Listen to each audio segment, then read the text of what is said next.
Bro,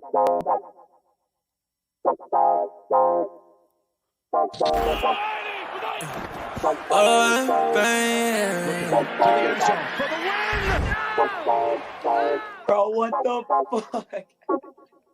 Whoa! Yeah. Pain.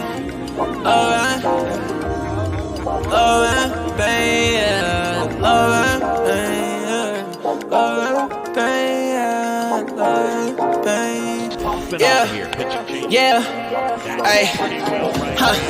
I just wanna touch the top. Baby said that she in love and she don't love the lie. Been chillin' with all the birds, I've been above the spot. Shawty said that things change, well it does a lot. Hey, watching out the payment, man, the suds is high. Yeah, lost inside the heart, but it's emerging right. I've been out the way and I'm good. I can find my home. Everything I said it was is not. Yeah, Jamaica, how you layin'? Yeah, you ain't say none, what you saying, baby? I lost you, but who's paying? Don't know why you hit my phone, why you playing? Yeah, I can't handle love without the trusting. Yeah, I can see the top, I wanna touch it. Yeah, we been getting money, no discussion. Now I don't let it top of shorty always get the fussing. Yeah, hey, I like the cruise on it. Say she like the way I sound and how I groove on them. I been steady dodging bullets, how I move on them. But he talking out his neck and not a crew on them. Yeah, and I'm sliding. Shawty like the vibe, don't want the ride to end. Yeah, to the nice end. Yeah, to the nice end. I can always keep the cool, I'm never fighting. Man, I love was all the cake without the icing. Now I found new love, different pricing. And it won't cost my soul, no devices. Yeah, I ain't got a plan for it, I'm the man for it. Silver Brody couldn't stand for it, it's very important. I've been off the edge, I've been feeling the wind blowing. I can lose my head and my heart, but they been gone. I just hit the edge of stairs when it's dead time. I just lost promises, I regret mine. I just gained a lot of love on the west side. I'm the go, but I would never be the best guy. You might take me out of business like I'm Best Buy. Talk about the go to maybe soon, I know that's right. Yeah. Talk about the go to maybe soon, I know that's right. Thinking about the future, looking good and it's the best side. I remember. Yo, what's happening? What's cracking? And welcome back to another episode of Rod the Tide Podcast, sports podcast. Who the fuck is that guy? I caught it before someone else caught it. I'm McDilly. That's who that guy is. That's me with the shitty graphics. And welcome back to Ride the Tide Sports Podcast. We got Tycho, McDilly, Snoop Luke, and the Wander, the full crew back again. I love how I said it as they were entering without even knowing which one was going to enter next. It's fucking amazing. But how are we doing, boys? It's like Ty heard you and then edited us. It's almost like that might be exactly what happened there. I'm doing good, Dylan. I'm doing good. Long day. Got home from work about an hour ago, and now here we are. Left the house about 12 hours ago.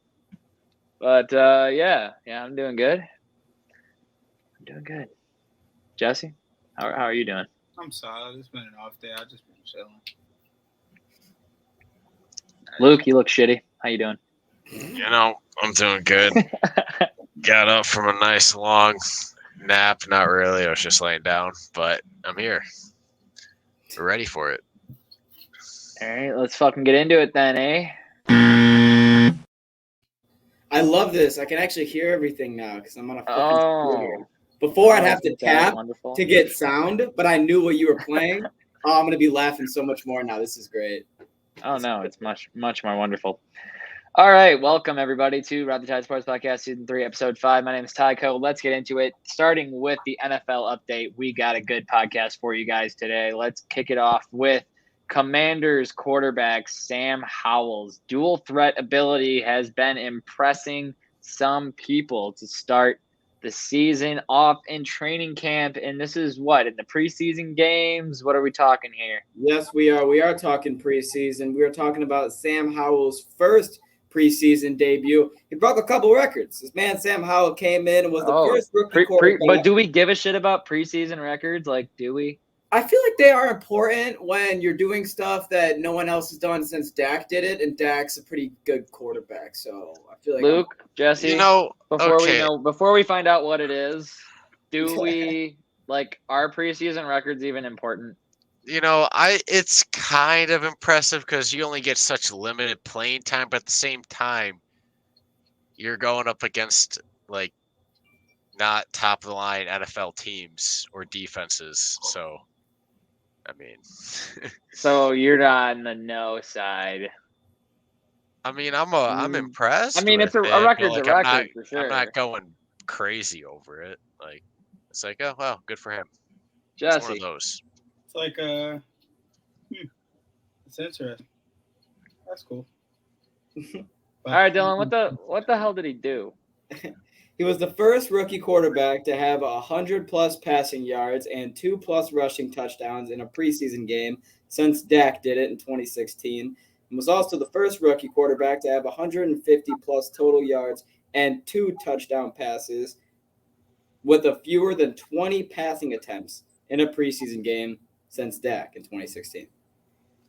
Did So you do this all in he's one doing game, all or this, is this in multiple and games? he's not throwing the ball a whole lot either, which I think that makes it a little more impressive. Yeah, preseason, yeah, this and that. Yeah, don't look into it. Is this multiple games, or was that in one game?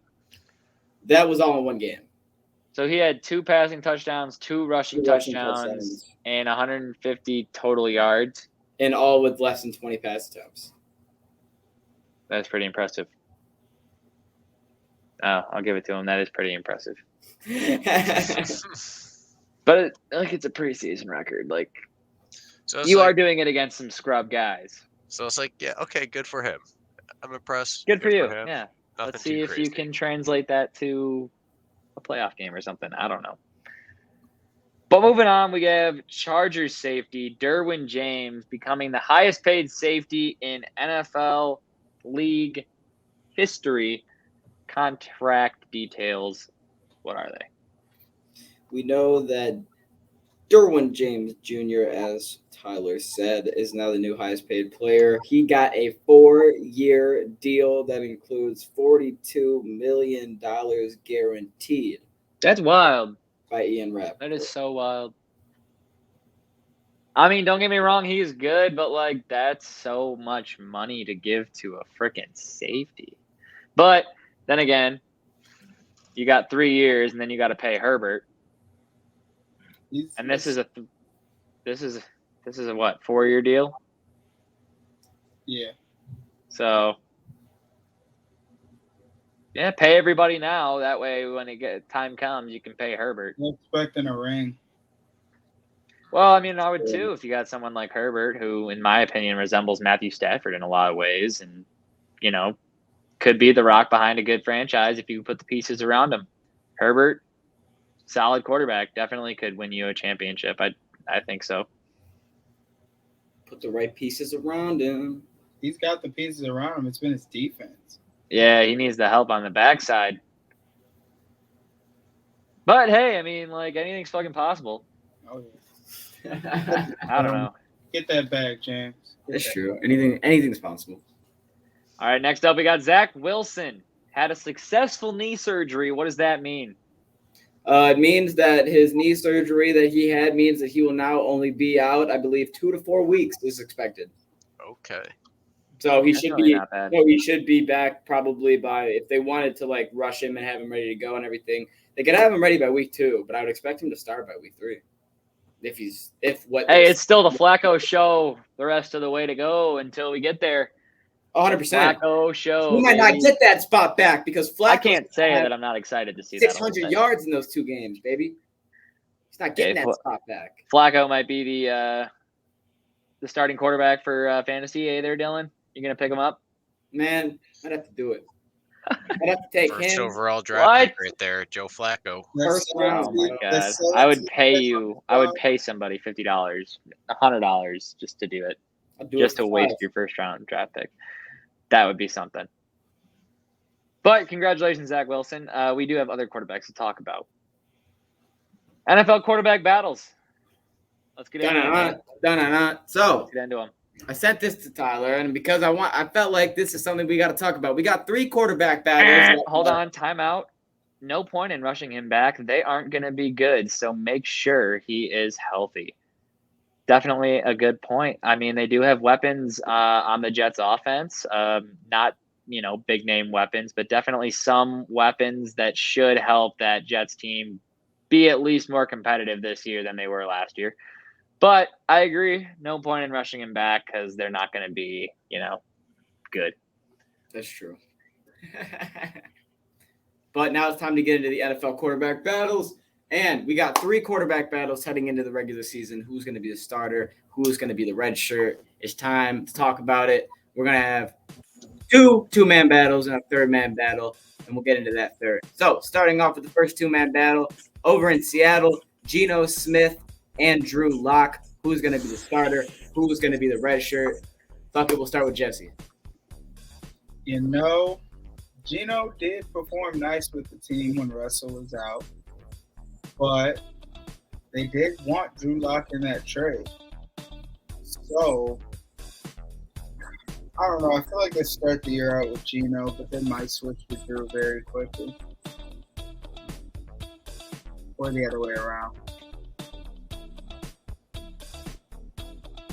Muted.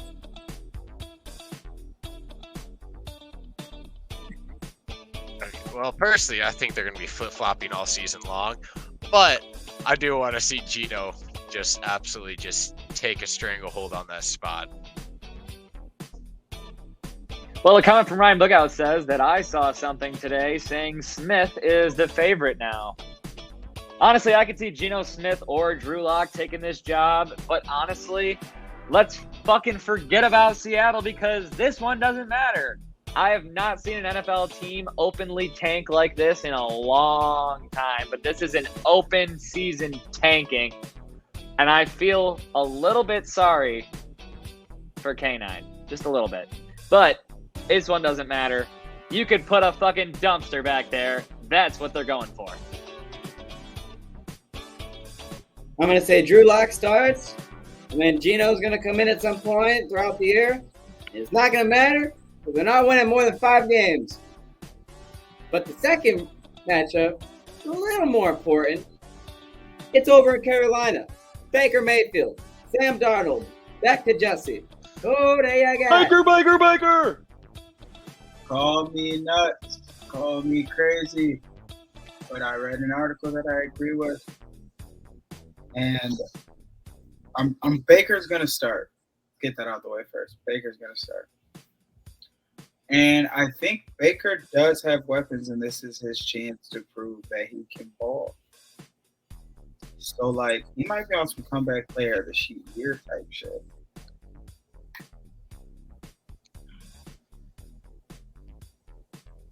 Well, you see, you're not wrong. Baker, this is a chance for Baker to prove that he can ball. But I feel like everyone kind of knows Baker can ball. But at the same time, he can suck so bad. Can Baker ball consistently? He needs to get consistent. And if he can figure that out, he's going to be a very good quarterback. But I don't know. That's such a shit show in Carolina. I don't know. I'll probably Baker. Well, I'm personally taking Baker. I think Baker Mayfield's the better quarterback. He's the more proven quarterback out of the 2. I mean, Baker Mayfield, I think it's kind of his job to lose. I mean, even after Sam Darnold spent a year there, Carolina, they get Baker Mayfield coming in there, and next thing you know, he shows up at camp, and it's all Baker from the fans. So his job to lose. Sam started out last year, but I think that all the hype around Baker and the way that Baker is coming into this season, I think he'll perform better. Still don't think he'll be consistent, but I think that he will get the starting role for the Carolina Panthers, and that's that. So I think we all got Baker starting. Now it's time to get into the third man. Now it's time to get into the one that I'm very interested to see what you guys have to say. Talking about the Pittsburgh Steelers. Mason Rudolph, Mitch Trubisky, Kenny Pickett. Who is starting? This one is the ugliest one. No, who is redshirting? Someone off the waiver wire.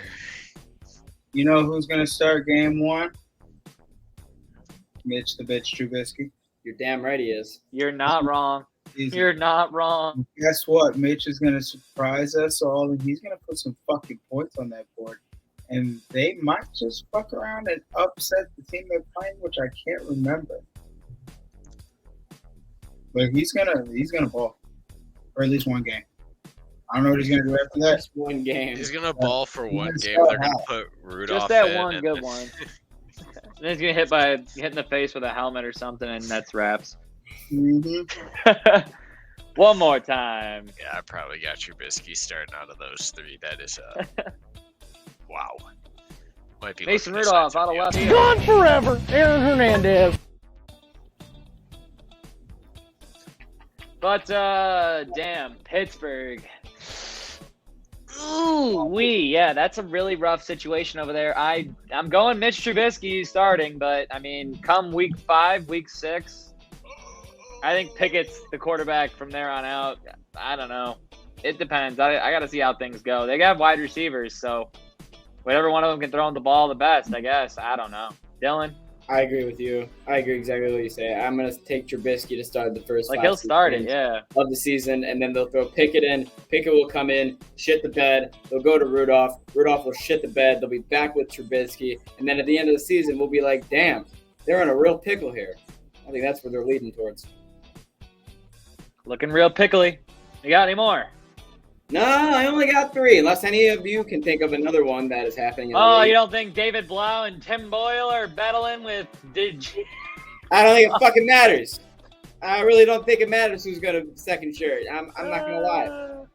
Okay, all right. Well, with that being said, let's talk about Hard Knocks, baby. So, one thing that we would like to talk about is, as an NFL related content, we're going to talk about Hard Knocks. So, episode 2, if you didn't miss it, good for you. If you did miss it, well, sorry, we're about to spoil it for you. So, episode 2 of Hard Knocks aired last night. And for those of you that aren't aware, it is the Detroit Lions this year that are on Hard Knocks. And last night, we got to take a look at a couple more players from the Detroit Lions, and especially one's dad as well, and that would be Amon-Ra St. Brown. We got to dive in kind of to Amon-Ra St. Brown and what drives him. And, kind of the first thing that I want to talk about, though, is David Blau, who's him and his girlfriend, his wife. I think it's his wife. We're both talked about plenty in this episode. But I want to know what you guys think of this. You know how it seems like every year on Hard Knocks they have a player that's like, will he make the team? Will he get cut? And they kind of like draw a narrative around him and like his story and everything. Is that what they were trying to kind of do with David Blau last night? Could David Blau be on the possible chopping block because we have 2 mediocre backup quarterbacks? And I don't know. I just felt like they were kind of painting that picture. That's the first thing I want to talk about of last night's episode. Of course they're painting that picture. They got to have the drama. They got to spice it up. They got to draw the eyes and viewers in. But there's always one guy that they're pinpointing it to be. And usually it's someone that, most of us haven't heard of. And it's like, will he make the team? Will he get cut? But we've known about Blau for a couple of years now. And now he might be on the chopping block. And they had a whole segment kind of just talking about his wife and all of her success that she's had. Yeah, because the segment wasn't on Blau because Blau wasn't fucking good. And that's why, because they focused it on the girlfriend because she's the athlete. She's the one that everyone gathered around and was clapping for and cheering for last year. When she was trying to make Olympics and shit, she's probably going to go ahead and do that this year. She's going to make the income. She's going to make most of the money. Blau's going to be a backup around the league. And honestly, if he goes and he is on the chopping block and he has to leave, can we fucking do a 2-for-1 and tag Boyle right along with him and then just sign fucking somebody else, like a free agent Cam to just be backup or something? I don't give a fuck. Lions, go out and get Huntley. Just do a 2-for-1 and get them both fucking out of there. But I don't think it matters if we lose Blau because I'm sorry. Okay, We love Blau. We love the story. He came in first game on Thanksgiving, throws a touchdown, almost win that game. Doesn't win a fucking game. There is nothing to love about Blau. Take that back right now. You do not love You love David the story. Blau. You don't love David Blau. You like his wife. His wife's cool. Yeah, I think but his you love wife's the cool. story. He sucks. But yeah, you can get the fuck out of here. He choked in a preseason game. Choked in a preseason game. Get the fuck out of here, buddy. The fuck out of here. After he gave that whole speech, gave a whole speech in the huddle. All right, boys, we're gonna get him done. This city needs a winner. We're gonna run this clock out. I dropped the ball. Fuck. Oh god. Next play. And then he just sits on the ground. Throws his helmet. Yeah, you fucking idiot. Yeah. Put your head back down. Yeah. Gone forever, Aaron Hernandez. Motherfucker. All right, next thing I want to talk about Hard Knocks, though, is Amon-Ra St. Brown, who was featured a lot in this episode. Not a lot of players are drafted before Aiden Hutchinson. But Amon-Ra St. Brown was the 17th wide receiver taken in last year's NFL draft. And Amon-Ra St. Brown went on and listed every single wide receiver and their college that was drafted before him. And not last year's draft, two drafts ago. But in Amon-Ra St. Brown's draft, he listed all 16 wide receivers that were drafted before him. And I think that's a lot of what motivates him. And all these athletes need stuff to motivate them. But another great part about this is Amon-Ra St. Brown's dad, who is a two-time Mr. Universe. So this man knows how to train the body the right way. I'll tell you that much. And here's what he had to say about how he trains his kids and how some other athletes train. Throwing a little shot. How you do that? I'm like, dude, I'm tired of explaining this to you guys. You got to train your whole body. Kevin Durant, these guys, messed their Achilles up. I have a question with guys like Kevin Durant. When's the last time you did a calf raise? My God. When's the last time you did a calf raise, Kevin? Come on, train the whole body. That's how his kids are so big. Today. Swole.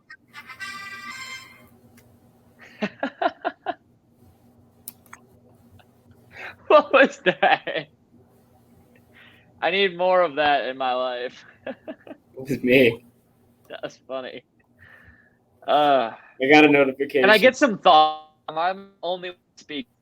Can someone say something about this fucking episode?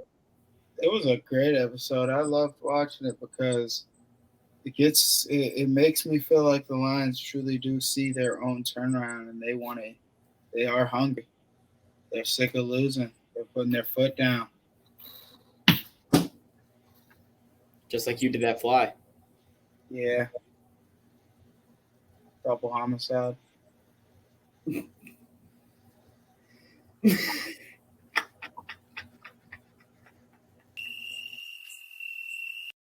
I thought it was a great episode. I was thoroughly entertained the whole time. What more do you want? You got another great segment on the coaching and the coaching staff and how well they're doing. You got another pep talk from Dan Campbell firing everybody up.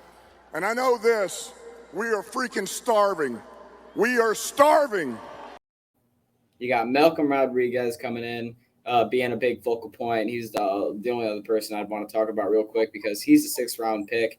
No one really gave 2 fucks about him, but there has been a lot of hype in the media. This man's thought to be the starting linebacker. And this episode focal pointed the fact that he is about to be making that starting lineup, and I will not be surprised if he is on that starting defensive group. And honestly, I want him to be coming week 1 or week 2 because it looks like not only is he one of the hardest hitters we have on the defensive side, he's just fucking aggressive, man. And he knows his reads, and he's smart, and I like that. So I want to give a shout out to him too.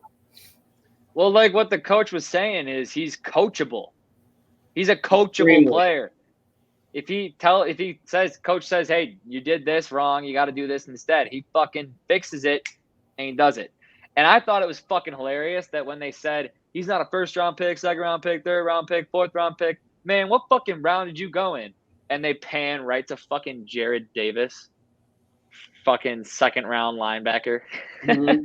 And they're like, you are getting cooked right now, buddy. It was funny because everything he said, he was like, no offense to you, Rodriguez, but like, Man, y'all letting a fucking rookie do this shit to y'all right now. Yeah, taking your job. No, He and said right now, looks like day one, it's his fucking job. So until somebody steps up and says, hey, I'm not letting this rookie take my job and I'm going to be better than him. Until that happens right now, it sounds like Rodrigo, nickname approved, is going to be the starting linebacker for your Detroit Lions. That's for sure. Put him in with Thor and we're fine. I want to see how he does in the air. I liked how he looked on rush defense, but I feel like we didn't see him on any pass plays. I wonder if that's his style of coverage. Well, the thing is, the Lions are running a what's it called? They're running a 4-2-5 this year. Yeah, they're running a 4-2-5, and it's a lot of downhill action from the linebackers. So it's a lot of filling gaps and Yeah, definitely. If you bouncing off gaps. So 4-2-5 is what they're going with. Jesus. Yeah, that's the scheme. Catch that in Madden. Who the fuck is that guy? All right, one more piece of NFL news before we talk about how Ole Miss found their punter, which is really, really something interesting. Great story. I want to talk about division winners. So we are heading into the season here, and I want to get to know from each one of you who is winning each division in the NFL. So let's kick it off with the AFC. Starting in the East, the AFC East contains the Buffalo Bills with Josh Allen, the Dolphins with newly acquired wide receiver Tyreek Hill, the Patriots and Bill Belichick's reign of terror, and the New York Jets. Jesse, we'll go to you first. Bills, easy. There's no way. You're not giving me a reason. You're crazy. There's no way Miami can even touch them, and Josh Allen is going MVP type season this year. Dylan? You know where I'm standing. You know I'm going to ride the Bills, and I'm going to have to say that not only do I think that Josh Allen's going to have another phenomenal season, I don't see there being a gap. I don't see it being close. I'm going to be honest. I see the Bills not only winning the division, but I see them winning it by fucking 4 or 5 games. I'm going to take Miami. I'm going to take Miami because their defense has been pretty solid the last couple of years. They just weren't getting it done on the offensive end. And I think that this is a prove-it year for Tua. I think that Tua can definitely be that guy, especially with wide receivers caliber of Jalen Waddle and Tyreek Hill. I think that Gesicki is also a great tight end, and that their offense could really start functioning, and this team could be really good and definitely compete with the Buffalo Bills. Muted again, Luke. Sorry. Well, I agree with that. Miami is about to be shocking a lot of motherfuckers this year. And they're going to – I don't know. Tua's getting a lot of hate, and the Dolphins are getting a lot of hate. Well, mostly Tua. He has a lot of motivation coming in here, and it's already a big prove-it year already. So just add all that on top of it. He's either going to crumble and fold like a folding chair, or he is about to go on a nasty run with Miami this year. That's exactly the way that I'm feeling about that too. Moving on to the next one, might be the toughest one. I've said in previous podcasts that I think that whoever comes out of this division is probably going to win the Super Bowl. But the AFC West contains the Broncos with newly acquired quarterback Russell Wilson, the Chiefs and Patrick Mahomes with Travis Kelce, but no more Tyreek Hill, so a different-looking offense, but did acquire Juju Smith-Schuster. Then we got the Raiders, always kind of somehow ending up in second to last or last in this division, and yet they're somehow always a decent team every year. And we got the Chargers as well. So this AFC West division is loaded. Jesse, it's to you again. Will he play the bias card? Can I pick all Jesse's predictions for him? Raiders, Bengals. No. I'm gonna throw out the order I think this is gonna end up. Oh, you're gonna give me an exact 1, 2, 3, 4? Exact 1, 2, 3, 4. How would you do this to yourself? This is the hardest division. starting from This one. is the hardest one. Chargers are winning the division. Wow. I'd love that. And second is Denver. Makes sense. Third will be Kansas City. Fourth will be Vegas. But all of these That makes teams a lot of sense. have at minimum 9 wins. That's so toxic of how accurate that sounds, because like they're all obviously going to be plus 500 teams, but you can't all be first in the division. This is the toughest one. Dylan, what do you got? I would agree with Jesse and switch Kansas City and the Broncos, just because I think Patty Mahomes always finds a way to get fucking 10, 11 wins. Not to say Denver won't. I think they'll definitely get 9, 10 wins as well. But I think the Chargers are going to win this division this year. I think it's going to be a situation where the whole thing is going to be close. It's going to be a pull away by maybe one game. And the Chargers will eventually take the division. I think that all directions are kind of pointing that way. I know the competition got harder, but I don't think that there's any way that the Chargers should lose this division unless they choke it away on the defensive side again, which would be a damn shame with the pieces they've now acquired. Thank you, Dylan, for finally stopping. Jesse. We feel like the Chiefs can't do it. But the Broncos' defense was phenomenal last year. We saw them play great defense, and they could never do anything with the wide receivers because the quarterback couldn't Fuller. First off, screw Mahomes, and secondly, the Broncos are looking scary stacked this year and could be the ones going to the bowl. Not only do the Broncos finally have that quarterback what the fuck is he talking about? Open the entire offense instead of depending on Javonte Williams and who was the other running back? He's Melvin Gordon. But now they got Russ to actually throw the ball. And the last time the Broncos went out and traded for a super big quarterback, they won the Super Bowl. So if history repeats itself, Luke would tell you that history repeats itself. All-star defense with Von Miller. Hold on. We're only halfway through this part, Dylan. Luke, I need to hear what you have to say. I haven't said shit yet. It's going to be very unfortunate for the other teams because Broncos got Russ Daddy.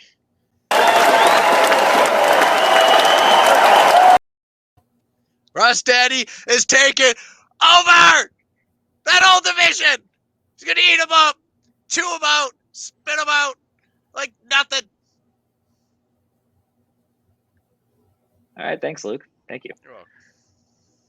Well, I'm going to go with LA. If I was ranking it, I would go the Chargers and then the Chiefs and then the Broncos and then the Raiders. That's only because, like Dylan said, the Chiefs right now are they're going to win. They're gonna find a way to be in their first or second. Like come the end of the year, the Chiefs are going to be down to the wire as to whether or not they're winning the division or not. In my personal opinion, exactly. So I mean, I'm on the same side as Books here. I'll bet right now Chiefs finished ahead of Broncos.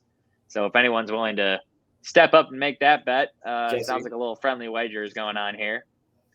And Fuller would like to correct himself. Okay. He said they're going to win the division, not the bowl. Okay. So, division. Makes a lot more sense. Division winner. All right, let's move on to another division, boys. How about that? AFC North. Let's talk about the Bengals division. Let's talk about the Ravens, the Bengals, the Browns, and the Steelers. Who's finishing out on top in this division? I'll go first this time, and I honestly think that it's going to be the Ravens. I think that Ravens would have finished first in their division last year, honestly, barring injury, but they had so many goddamn injuries. It was ridiculous. I think that this year is a better year for Baltimore, barring they do the same thing they did last year and have a good team and fall apart due to injury and have 8 running backs. But I'm taking Baltimore to come out on top in this division. Luke? I think it's probably going to be the Bengals, but I think it would be funny as fuck if the Browns won it right after Baker left. and left that whole shit show of a team to get out. Who the fuck is that guy? Guys, But I'm going to have to go with Cincinnati on that I would one. like to interrupt That's this for sure. broadcast. But imagine. Imagine, dude. I would like to interrupt this broadcast to announce that the remaining 50.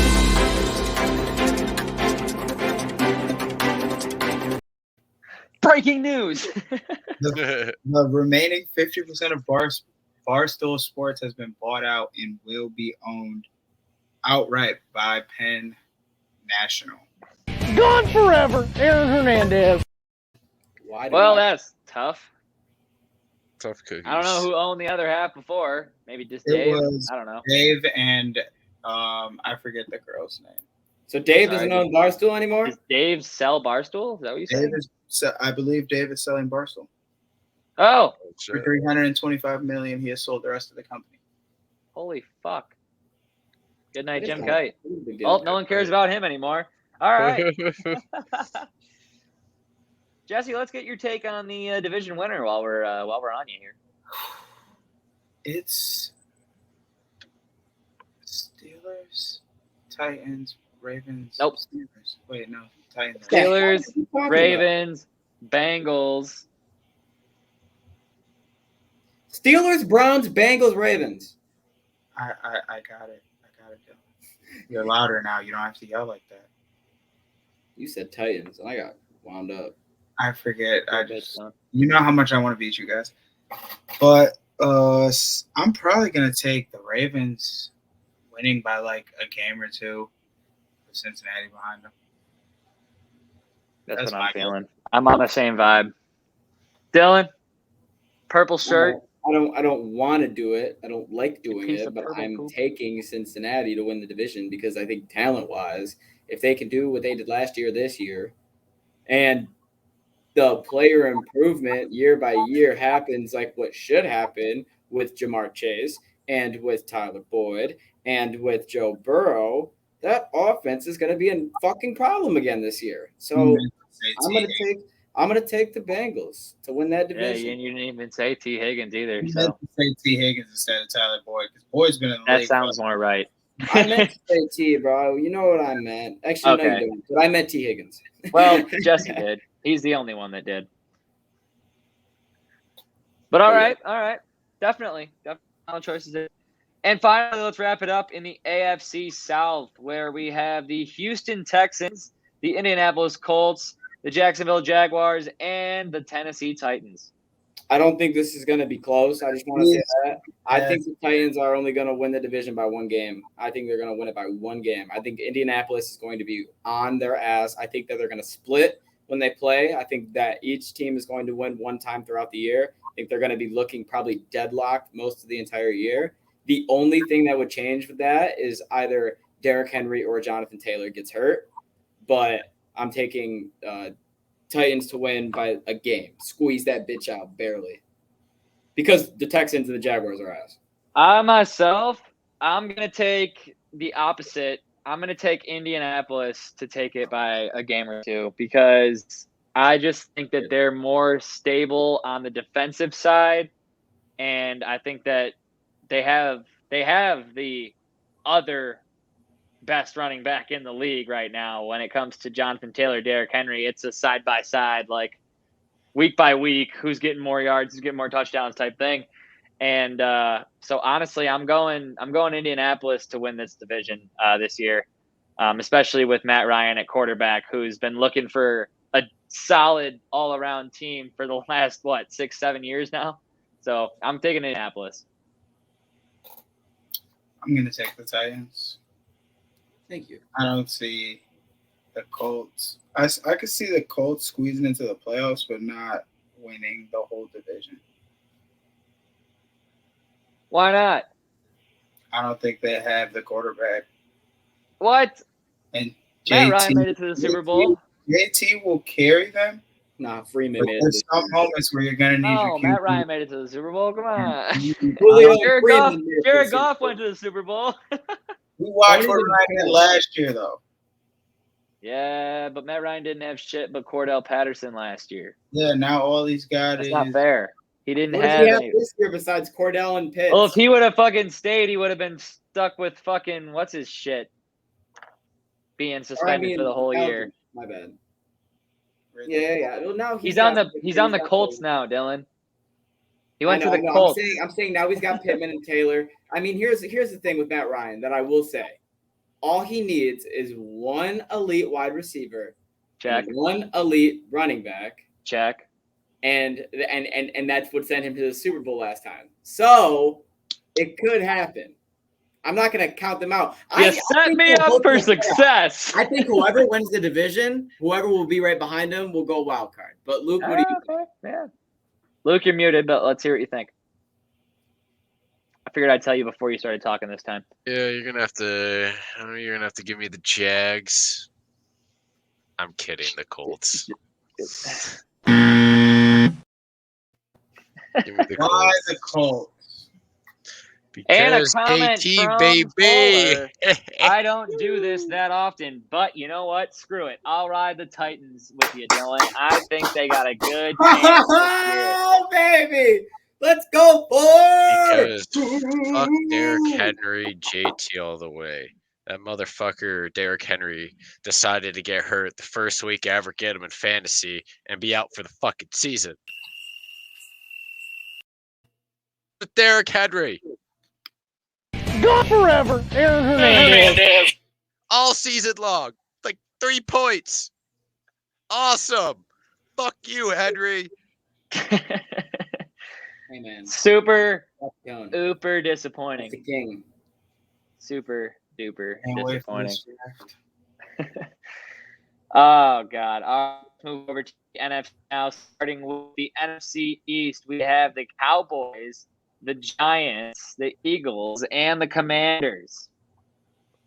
You know who's gonna rock this series? I mean, rock this division's world? The fucking Eagles. They're gonna. That's what I was thinking. Kill that shit.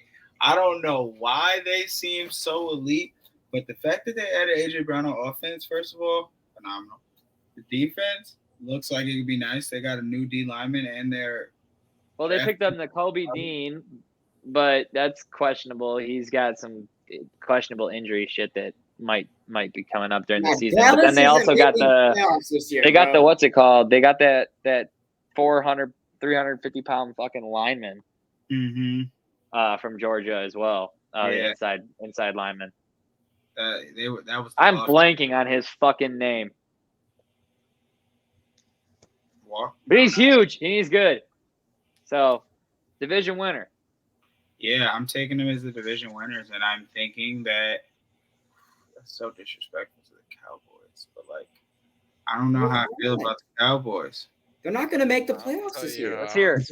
How do you feel, Dylan? How do you feel about the Cowboys? Jesse got the Cowboys aren't going to make the playoffs this year, bro. I think they're going to be a dud. I think they're going to be 500. I don't think they're going to be anything special. I think they're going to be all expectations, no fucking outcome. And I think that at the end of the day, Philly should run this division. I'm not really looking at the Commanders or the Giants to do anything special this year. That's about it, really. That's how I feel about the entire division. Look, I honestly think the Cowboys and the Eagles will be pretty neck and neck. I'm not saying that either one of these teams will be really good, but they both have potential to be really good when their good players play up to the ability that they could play at. Because, I mean, Dak Prescott in the offense, like, CD Lamb is a stud. He's a fucking stud. And Dak Prescott doesn't go down last year. Like, who knows what happens. But, like, Dak Prescott, a healthy Dak Prescott, a healthy CD Lamb, a healthy, hopefully better Zeke, who fumbled the ball a shit ton last year, is a solid offense there, you know? And then on the defensive side, Parsons going into his second year, he had a dog-ass rookie year. He's a really good linebacker, like really fucking good. He's going to be causing problems for a long time. Like Dallas has some pieces too. Philly has some pieces as well, but they are rookies, so you need to expect those rookies to perform. I'm going to take Dallas to win the division, as much as I think Philly is kind of littered with some talent this year. I think you're just a Philly hater. Well, there's that. That's part of it, maybe. I don't know. It's in At my brain all the time. At the end of the day, Philly's gonna be Philly, and the Cowboys are gonna win this division. Because Dak's gonna be Dak and ball the fuck out. It's a revenge tour. It's comeback season. He's like, fuck, I was out with injury. It's time to come back and show these bitches what I'm about. Never in Dak's career as a quarterback for the Dallas Cowboys have they lost games due to his inability to ball. They have lost due to their coverage problems and the fact that they can't play defense when it comes down to it. So do you know what? And do you know what changed last year? Cover anybody. Receivers, they're gonna get down the field, but so is the other team. You know, it's actually crazy. Last year when he got hurt, what happened to their defense? They actually got good, and they were a problem for a decent amount of teams. Because they had to, or else it wasn't going to be close. The most prolific cornerback they had was getting burnt by number one receivers every week. He just happened to get some picks along the way while he was getting burnt. Dallas ain't shit. You saw what happened as soon as it hit playoff time. They couldn't win a game because they couldn't. Hey, you're not wrong. But we got to move on. So let's go to the NFC West, where we have the Cardinals, the Rams, the 49ers, and the Seahawks. I'll be short and sweet. Give me the Rams by a lot. That's all right. I'm taking the Rams as well by a significant amount of games. Yeah. Okay. Not a lot of questions there. Luke, do you have anyone are you taking the Cardinals? Are you gonna ride that? I could see you doing that. Cardinals. Oh my God! All right, well, give him the Cardinals. All right, give him home. Kyler Murray, big fat contract for the. I haven't supported a single pick Luke's made so far, except for the Bengals. I don't know. I'm gonna be pissed. I'm gonna be pissed when they're all right. You're right, bro. In the NFC North, we have the Bears, the Lions, the Packers, and the Vikings. Will anybody beat the Packers this year, Dylan?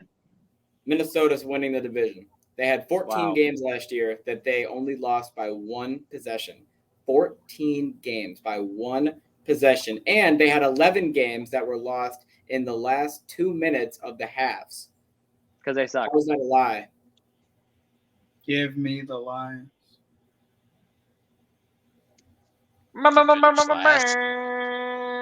Back that up right now with facts. This guy watched too much Hard Knocks last night.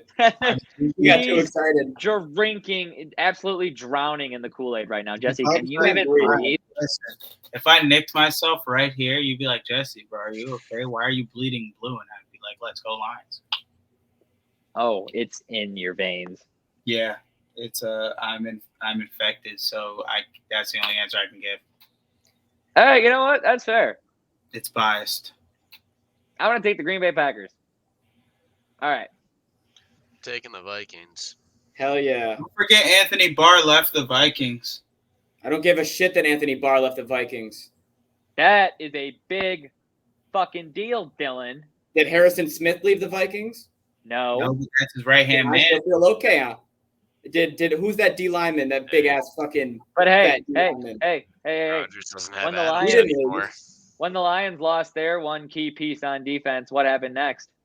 The other piece left. The Lions will be 500. Rodgers has no receivers, and nobody in their goddamn mother is worried about the fucking Bears. Rodgers is literally going to be throwing. Give me the Vikings and give me the Vikings 100%. The Vikings are going to be hanging a lion skin rug over the fireplace this year with a cheese hat helmet on while they're hunting some fucking bears. That's all they're going to be doing, man. It's simple as. Who the fuck is that guy? Did you just say a cheese head helmet on hunting bears? Take the whole division, man, with a lion run. No Viking. All right, let me at least paint the picture correctly for the people out there. Yep. So a Viking fan would obviously put their fucking Viking helmet on. Then they would put cheese through the Viking horns. Of course.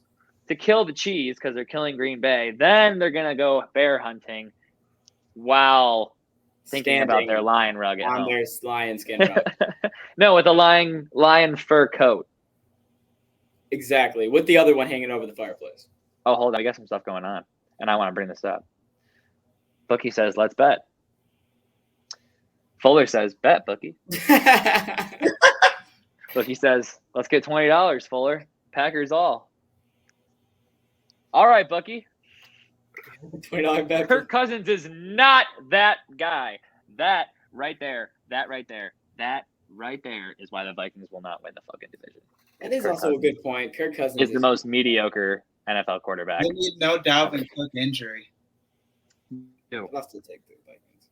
That too. But we do have one more division to talk about, and that is the NFC South. And that is the Falcons, the Panthers, the Saints, and the Bucks. So, Dylan. Bucks. Tom Brady's still in the league, and if no one gets hurt except for the linemen that have already been hurt, should that damage their record from maybe 13 wins to like 11 to 10? Yeah. But do I think that New Orleans, Falcons, or Carolina can knock them off their pedestal? I do not. I'm taking the Bucks. Well, those are the only teams that could knock them off their pedestal in their own division. So those are the only options. Yes, you are correct. Jesse. All of me wants to say Saints, but I know Bucks. Just move on. I appreciate you being honest. I can do it. It looks like it caused great pain. It is. It really is. I'm over here in my head like, man, I do. All right, Luke, what do you got? Tampa Dom. Yeah, I got Tampa too. It's honestly it's Tom's to lose until he retires again. Yeah. But hey, let's just bring this up one more time. Kirk Cousins is the perfect definition of an average quarterback. Thank you, Ryan Lookout. That is exactly what he is. All righty, next up we have the Ole Miss found their punter at a frat house. Apparently, their coach said to the whole team, all right, guys, we need a goddamn punter. Go out and find a punter. And they found a punter in a frat house.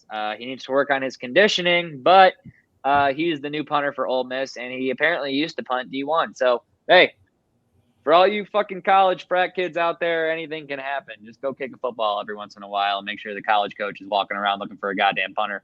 Or go to Ole Miss. But we do have an NHL update to get to, so let's get into that NHL update and possibly entirely fly through the rest of this podcast because I'm tired. So let's get into the NHL update. Let's get into the NHL update here, starting with Nathan MacKinnon seeking a big payday from the Avalanche for his next contract. If this doesn't happen, I suspect that it's likely Nathan MacKinnon's going bye in the car. What do you think? It's the only reason you asked for it big. That's facts. He wants $13 million on his next contract. Well, he's sick. I think he'll get it. It's kind of worth it. I think he'll get paid, and I think he'll be the new highest player, and I don't think that they want to get rid of him. They don't want to lose him. They don't want the chance to lose him. They don't want to have to play him. Hey, Luke, we can't hear a word that's coming out of your mouth, Luke. Well, you also got to think about if they want to keep their young core and pay them instead of giving Nathan all of that money. Well, it's either they bask in the glory they have now or they try to win the cup again in 12 years. That's the way I see it. It's a great point. You either got it now, you're going to pay it.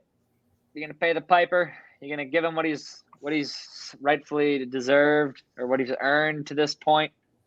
Or are you going to get ready for 12 years later? If you go to a new team, McKinnon, and they don't give you if the Avs don't give you the contract and you go to a different team, just don't be like Johnny and pick fucking like the Blue Jackets or some dumb shit. Yeah, pick the Wings. Don't be an idiot. Fucking stupid. Anyways, no future. We got an NBA update here. A little quick NBA update. James LeBron gets a 2-year, $97 million extension. Is this intentional? No, I just typed it back. Where's his son at in 2 years? Is his son in the league in 2 years? Yeah. Tell this man Dylan to organize the shit. That sounds better, about and I'll right. be able to type better. So LeBron James gets a 2-year, $97 million extension. Congratulations, LeBron. I'm not going to talk about this anymore. Here's all you need to know. That's it. That's all. That is all you need to know. When he's off the contract, LeBron James got a 2-year, son will be in the $97 league, million extension. and then they're going to team up, and they're going to take over. Midweek shenanigans. They're going to win the league. Hey everybody, what's going on? Taking a quick break in the action here to tell you about sixpackcoverage.com. Make sure you guys check out sixpackcoverage.com because, hey, that's where you find our podcast as well as other sports, finance, food, travel, fitness, and entertainment podcasts for your own personal needs. You know, whatever you're into, hop on there, check it out. Sixpackcoverage.com also has a shop where you can shop for all your favorite six-pack coverage wants and needs like flags and t-shirts, including the Ride the Tide t-shirt, which is out now. Be sure to check out sixpackcoverage.com today. All right, I won that bet! Wow. The streak of 8 losses is over. DeGrom got 11 strikeouts and the Mets won 1-0. They made me watch that game. 1-0 the whole game. Shitting my pants. And they fucking won. Thank you, Jesus. The Lord is over. Streak is over. The curse is broken, huh? My God, it took so long, but it felt so good. You have no idea. I don't know. I've not been in that situation yet this year, and I hope that I don't find myself in that situation. But with that situation being said, midweek shenanigans are here. Let's get groovy. I'm feeling good. I hope you guys are feeling good too. Uh-oh. Let's get into it. Jesse. All right, guys. Hey, sit down. We're going to take Corbin Burns, 6+ strikeouts, and the Brewers to the Dodgers. Brewers to beat the Dodgers. Over 6.5 strikeouts. All right. Give the people a winner. Give them a winner. Only winners. All right, you want a winner? I'll give you a winner. Only winners. Winners only, Dylan. Winners only. You know what? I'm going to help out my boy Jesse here. I'm feeling kind. I'm feeling generous. I'm feeling like giving you an Orioles bet. I'm feeling like giving you an Orioles win. So, here's what you're going to take. You're going to take Baltimore Orioles. What he's saying no about. Baltimore Orioles money line. You're going to want to take their money line. And then also you're going to want to take Cedric Mullins to get one hit in that ball game. Instead of player prop. They can't beat the Cubs, man. They're not going to – I mean, they're in a playoff push right now. I don't know why Jesse's against me betting for his team, but – It's because of your betting record, not my team's performances. Oh. He doesn't want you to fuck his team up. That's fair. Luke. We got Thursday night or Thursday afternoon, 3:45 p.m. We have Zach Gallen pitching for the Diamondbacks against the San Francisco Giants. So give me a little bit of sprinkling on that money line for the Diamondbacks. Zach Gallen of milk. Okay. Well, folks, I'm going to go to Thursday at 2:11 p.m. We got the Houston Astros with Garcia on the mound, and the White Sox have Giolito on the mound. The White Sox are plus 110, and they are at home. I'm taking the White Sox to beat the Stros. Give me that plus 110. Let's make some money on a Thursday afternoon, folks. Why not? I like that. Fuck Astros. Yeah, fuck the Astros, piece of shit. Fuck the Astros. Hey, get them out of here. Well, that's all we got. So, midweek shenanigans, I hope you liked it. That's what we got for you. That's all I have. So, now it is time for the MLB update with McDilly. That's me. I start the podcast off with start the MLB update off with something I think is funny that happened today in the Angels game. I mean, you know what? I have an Angels rant anyway, so just to say it. Ohtani had a triple, a home run, 4 RBIs, and 2 runs. And guess what they did? I already know what you're going to say without even watching the game. Lost 11-7. 11. They lost again. They find new ways to lose. They break new records. They put on amazing performances, and they find new ways to lose games, which brings me right into my next segment about how the Angels fuck up again. But you know, Gone forever, Aaron Hernandez. the Angels had a 2-1 lead going into the Seattle Mariners at home, going into the 9th inning. I understand you have 2 outs. You have runners on first and third, and there is a ground ball hit. You throw the ball to third. You throw the ball back to first. You throw the ball to third. You throw the ball to the catcher. Then you throw it back to second. Now you're playing a whole pickle here. So here's what you need to focus on. You have the base runner from first, who's now making his way to third. He's in between second and third. You have the other base runner in between home plate and third base. The base runner running towards home plate is safe because nobody from the Angels covered home plate in the pickle. You know when you're a kid and you play pickle, you throw the ball, and then someone else comes right behind you, they catch, and you just rotate? Nobody fucking played pickle apparently on the Angels because they left 0 people covering home plate for the game time run to score. Okay, sucks. Bad defense, shake it off. Next play, ground ball in the dirt. Once again, throws to home plate. Has him out by a mile. Ball pops right out of the glove. Now it's 3-2. Very next at bat, another ground ball in the dirt. Hit to shortstop. Bobbles the ball. Can't make the play to home. Has to go to first. Now it's 4-2. 3 straight hits. Not a single one left in the infield. The throw to first was also high. It went over his head. And yes, and that cost him another run. So there were 4 runs that were scored that inning. There were 3 errors counted in the inning. Tigers might have fucked around. Shit. The Angels blew the game once Hey, again. still not more errors than Javi Baez. Javi Baez hit a pitch yesterday in the fucking dirt that bounced. Then he hit it, and he hit a fly out to the center fielder.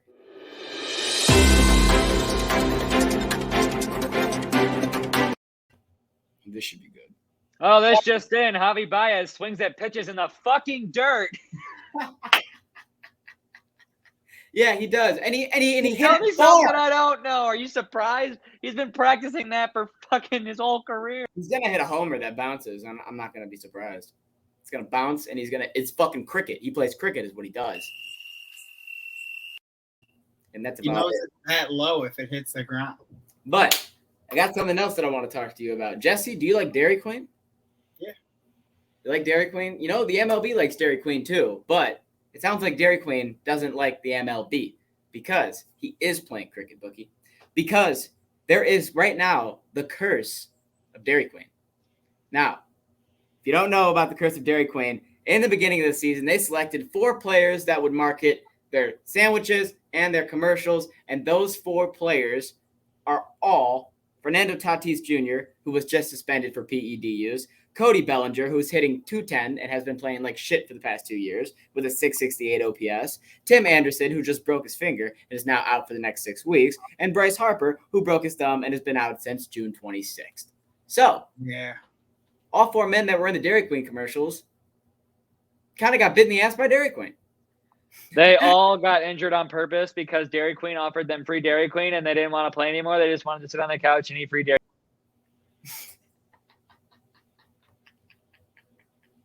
Jesse, what do you got to say? Not that. Gone forever, Aaron Hernandez. Man, I don't even know. Maybe they shouldn't be partnered with DQ anymore. Maybe it's time to go to Cold Stone. Oh, this just in a live take of all the players that signed with Dairy Queen. And I know this, we are freaking starving. All right, Tyler, come back in here because my next thing, I got a question for you. And this is Make me what? So, Alex Rodriguez was asked about the Fernando Tatis Jr. situation, and he said because of his mistakes and what he did, he knows he's not going to be a Hall of Famer and make the Hall of Fame. He says now after what Tatis does, no matter what he does for the rest of his career, he said, and I quote, he could have a 12-year career, all-star career, and there will be no more Hall of Fame for Fernando Tatis Jr. I want to know, do you guys agree with that? Or do you think that that's BS? And if he went on to have another all-star year, because there are people like Barry Bonds and A-Rod that, yes, it was more extreme, obviously not to the extent of Tatis. It is the main argument for why, they're not in the Hall of Fame. Tatis got injured and wasn't playing while this happened. He did not play on performance-enhancing drugs. He was going to come back on him. Did he? We don't know. He was going to, but he got caught. Did he? No. Okay. All right then. Done. So what do you say, Ty? I think he'll be fine. I think he's good. I think A-Rod is a bitter bitch. I think he's bitter. I think he's mad that Jeter is the more loved Yankee and that he's not a Hall of Famer. I think that could 100% be true. Also, you want to know what Jonathan Papelbon said? Pitcher for the Washington Nationals. He says, if I was pitching, every single time that I face Fernando Tatis, every time I face that dude, I'm drilling him 100%. That's what Papelbon said. I can't wait to see him on bat against him. So that should be very interesting. Just want to point that out there. He should only miss about 40 to 50 games max next year. Yeah, I know it's going to be a good amount of time, but I don't think it should be that bad. But, depends on how much playoff run Padres get. But as you saw what Tyler just put on the bottom of the screen, Jacob deGrom strikes out 9 batters in 5 innings. He went to strike out 11 batters in 6 innings. That was what won me my goddamn bet, and it was beautiful. I picked a great game to watch, and I was super happy. And I want to point out that Jacob deGrom is back, and his ERA is still under 2 because he's still one of the best pitchers in the game. I believe it's 1.23 right now. And since he's been back, Max Scherzer is also starting to pitch like the ace that he is. So now you have 2 aces back and healthy in New York. So that's good for the Mets. Really good for the Mets. Moving on, I want to talk about this because I don't understand how the fuck AA, and if you don't know who AA is, that is the GM for the Atlanta Braves, continues to just not spend a lot of money and lock up players long term. Now, their farm system is absolutely loaded right now with talent that they are not paying max deals. Michael Harris III is now the second. God damn it. I thought there was 3 lines, but there was 2. He is now the newest player added to this as he was signed to the 2023. Oh, my God. Signed through the 2031 and 2032 season, and it was only paid, I believe, around $20 million.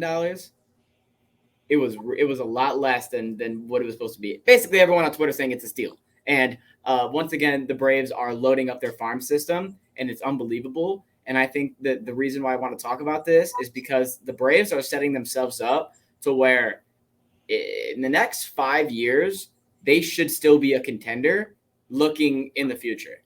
And that's huge. Yeah, they got a bunch of young guys, and if they're not young, they're still on contract for a while. 100%. I think it's super smart. Next person I got to talk about real quick because I forgot a player of the week last week because there's a lot of stuff that was happening. But there's one guy whose numbers have been insane, so I'm just going to give him player of the week because Aaron Judge can't win it because newsflash, people, he's been 1 for 14 recently, and the Yankees have been in a little bit of a slump. I don't know what's going on over there, but I just want to point that out. Dylan Cease has been on fire since 5/29/22. January, February, March, April, May. I could not think of what month it was. Since May 29th, he has 82 innings pitched, a 0.66 ERA, 103 strikeouts, a 1.05 whip, and a .172 opponent batting average. And he has the 3rd lowest ERA in the MLB. I know his opponent batting average, his whip, and his strikeouts are all top 5 in baseball right now. Dylan Cease, Cy Young candidate, anybody? He had Who the fuck is that guy? He had a 14-game streak of, I think it was a 1 ERA or lower. Yes. And that hasn't been done since 1913. No, Cease has been having an amazing year. And I think that it's damn unfortunate that Dylan Cease is probably going to have an all-star year, and I don't see Chicago making the playoffs once again.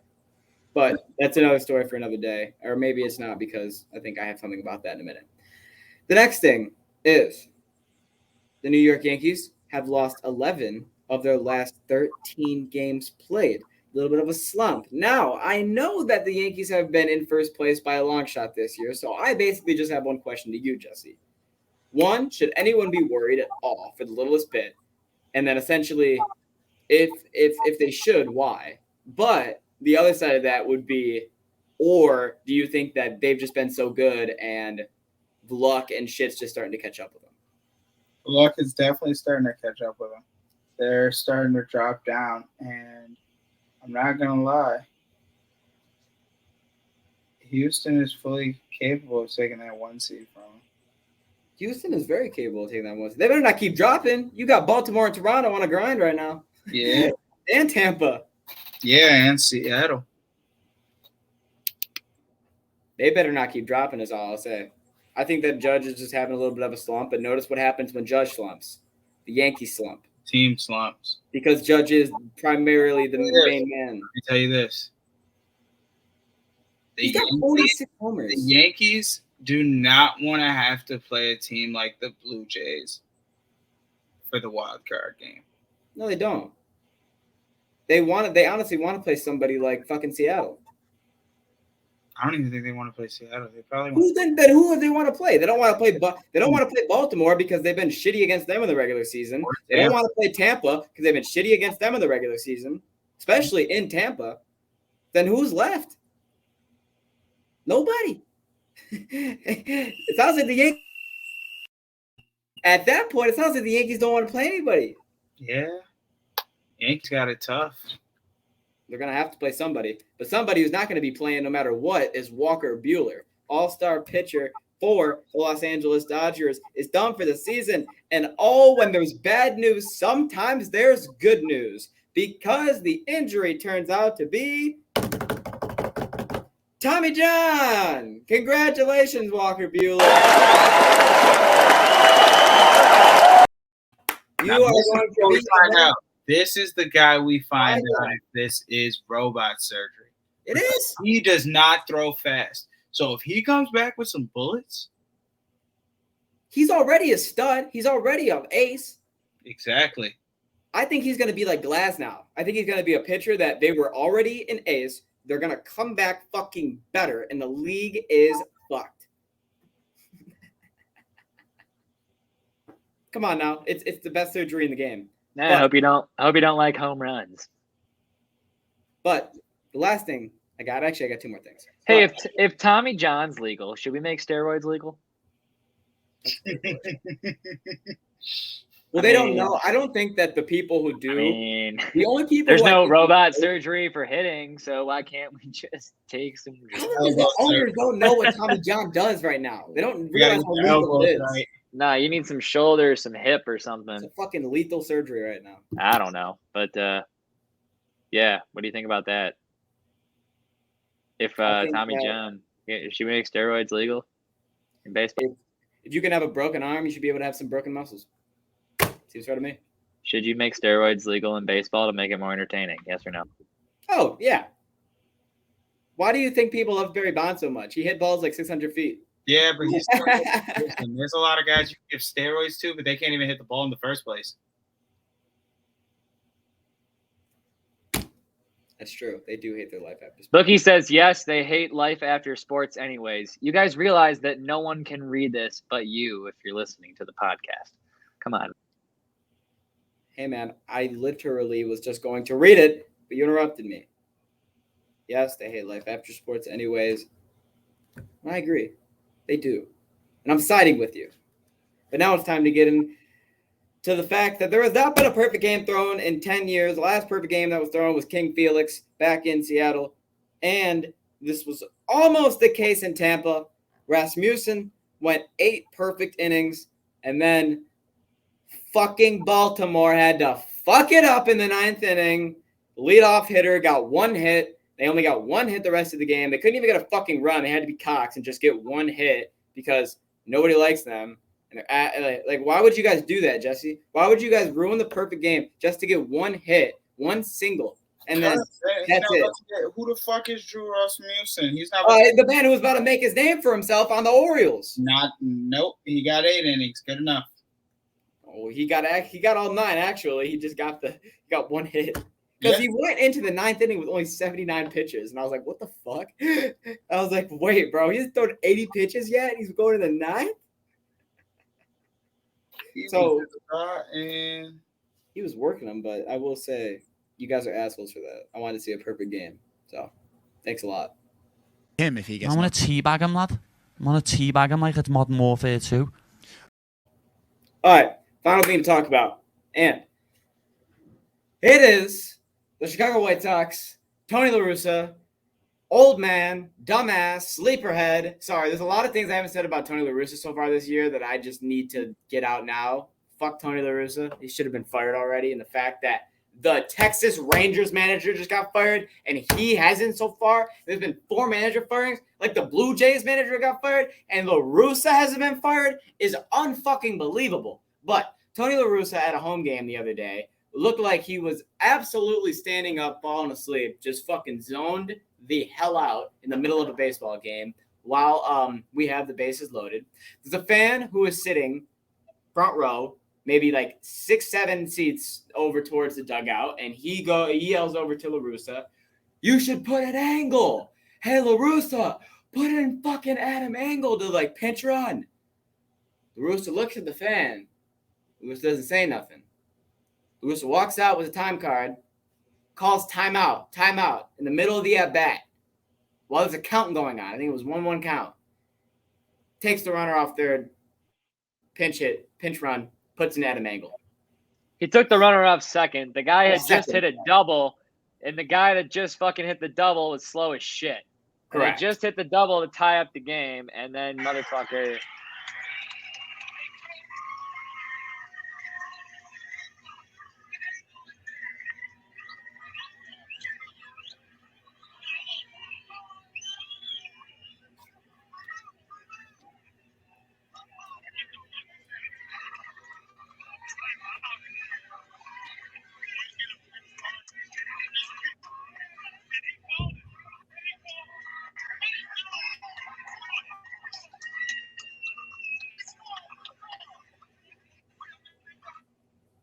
Tony La Russa, from breaking down prospects to taking fan advice.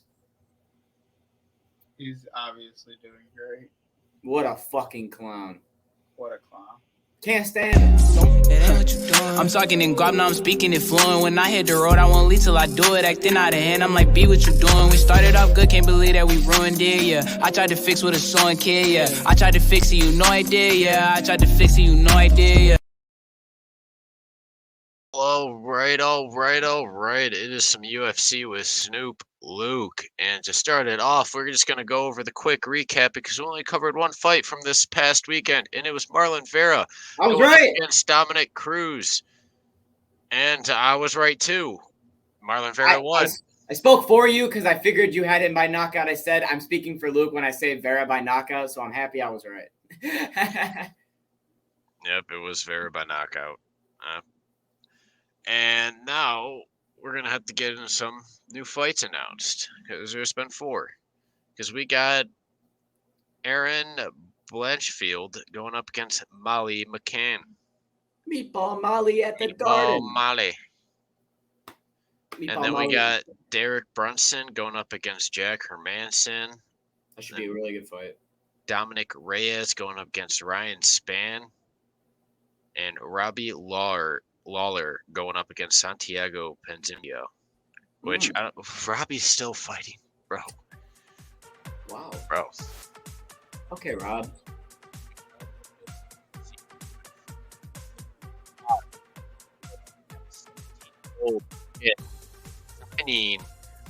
Dana White's contender series, or going on his contender series to fight for a UFC contract at the age of 17. What? Yes. That's wild. Dude, when does he fight? Do you know? September 20th. Wow. That's when he fights for it. Is he fighting another 17-year-old, 18-year-old, or is he fighting I don't know. I'm sorry. That. I know you probably don't know all this info. I'm sorry. that's Next up, insane. we got Kazmat Chimaev had some more words to say about Nate Diaz. He goes, he's not that guy that beat McGregor. He's not that young guy. This is his last fight. I'll kill him. I'll kick his ass and let him go home. He's gonna kill him. He's gonna kill him. I honestly cannot wait for that fight. That's about to be bad. But honestly, now we got Dana White chipping in on Cosma, potentially getting a title fight if he beats Nate, and if Usman, that was weird. And if Usman beats Edwards, I don't know what that was. That was weird. But Dana was like, yeah, if they get past those fights, and especially since Usman's already went around the division twice now, basically, who else is there really to compete for it besides Nobody. Kazmat, who's just been torching everybody? I say nobody. But now we got the UFC 278 preview that's happening this very weekend. Oh baby. For fight number 1, we got Tyson Pedro going up against Harry Hunsucker. And oh my God. Well, let's just put it this way. If you want to make a nice charitable donation to your sports bookie, throw your money on Harry. Yeah, I'm telling you right now, from what I've seen, I did my little bit of research. Hunsucker's not the way to go. What's wrong with Harry Hunsucker? He's just not the way to go. He's not the way to go. There's nothing really wrong. He just sounds like the wrong way to go. Just Pedro is a problem.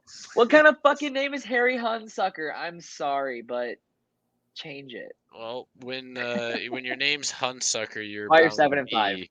You're bound to be plus 500 on the night. He's gonna get Pedro is Hunsucker minus punched in the fucking 750. face. Take all my money. That's a bad idea. Throw it on Tyson Pedro. But next up for fight number 2, we have Yanin Wu going up against Lucy Padilova. But look, I'll only get like $2 if I put all my money on Pedro. Well, then you gotta just don't bet go that for fight. It. Bet the round. Oh. Round 1, baby. Yeah, I gave it the 60-second KO. This There you fight, go, get some money. right? But this fight, honestly, All right, 60-second KO on Harry Hunsucker then. Right. To get knocked out, yes. Oh. Yeah, Well, Pedro. the opposite. The You know how opposite much money probably, you'd actually the opposite get? is probably more Dude, money. That's When probably Harry Hunsucker does a roundhouse kick to the fucking dome 30 seconds into the fight, I want $20 from each of you. You would get so much money if you place that bet and it hit. that he would get a ridiculous amount probably. But with this next fight up, you know, these two women haven't been doing a whole lot of great things in the UFC, and now they're going up against each other. Don't expect anything too great, but that being said, I'm still taking Wu at the plus 105 upset against Lucy. Yanin Wu by decision. Yes. And for fight number 3, we have Jose Aldo going up against Merab Devalev. I can't say that last name. I tried so hard to pronounce that before the podcast, and I still can't say it. Davalishvili. Valishvili. But anyways, it doesn't matter what his name is, because Jose Aldo has been looking very fucking good in his last couple fights. I've been liking what I'm seeing. This man, I'm taking Aldo. I'm taking Aldo in this one. I was gonna take Merab, but I don't know why, but I'm trusting you right now, Luke, on this one. I don't know what it is. Something about what you just said. I believe it. Have you not watched Aldo's last? I have. I've been with you watching him. Like, I've been against Aldo, thinking he's been old and washed up, and this man's like, nah. All right. You know what? I will ride Aldo with you. Give me Jose Aldo. Diavalishvili.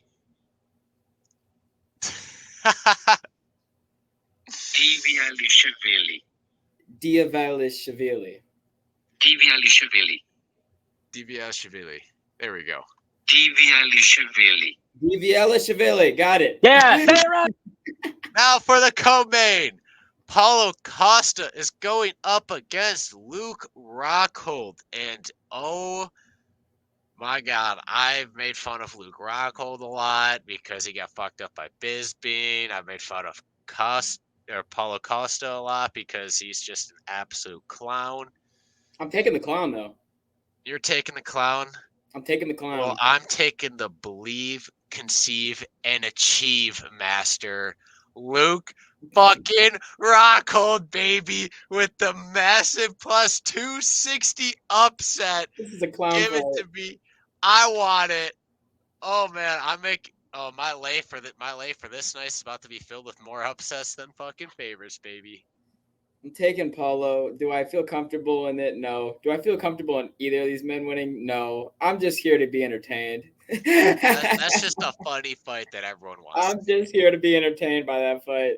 Two clowns. Oh, but at least people still like Rockhold though.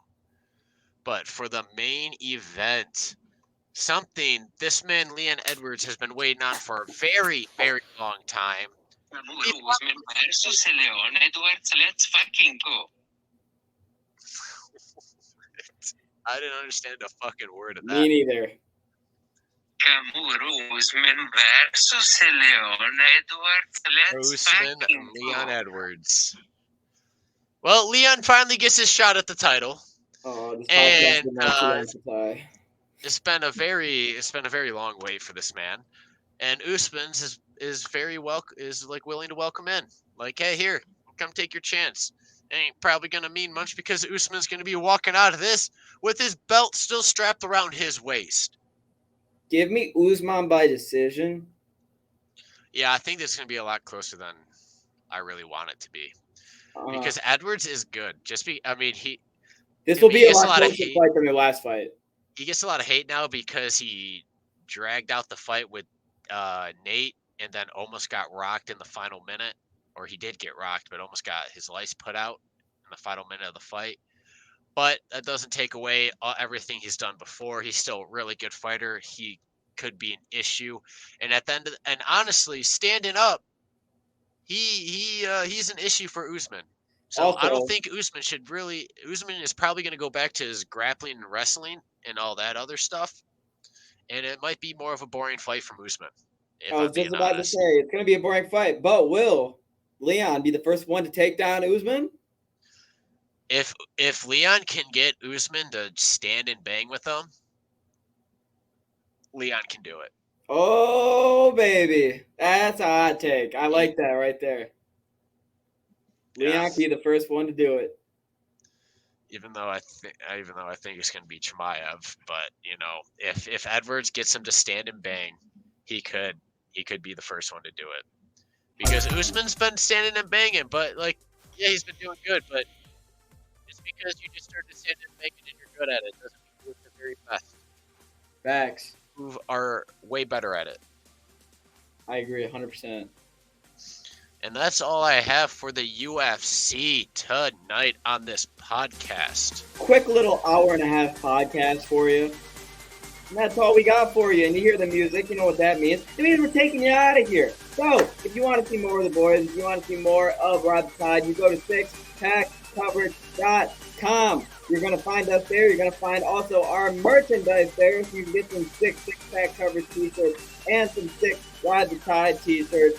You're going to want to tune in to catch us Wednesday. That's the next time you will see us on the podcast. I got nothing else to add. Have a good night from the boys. Peace.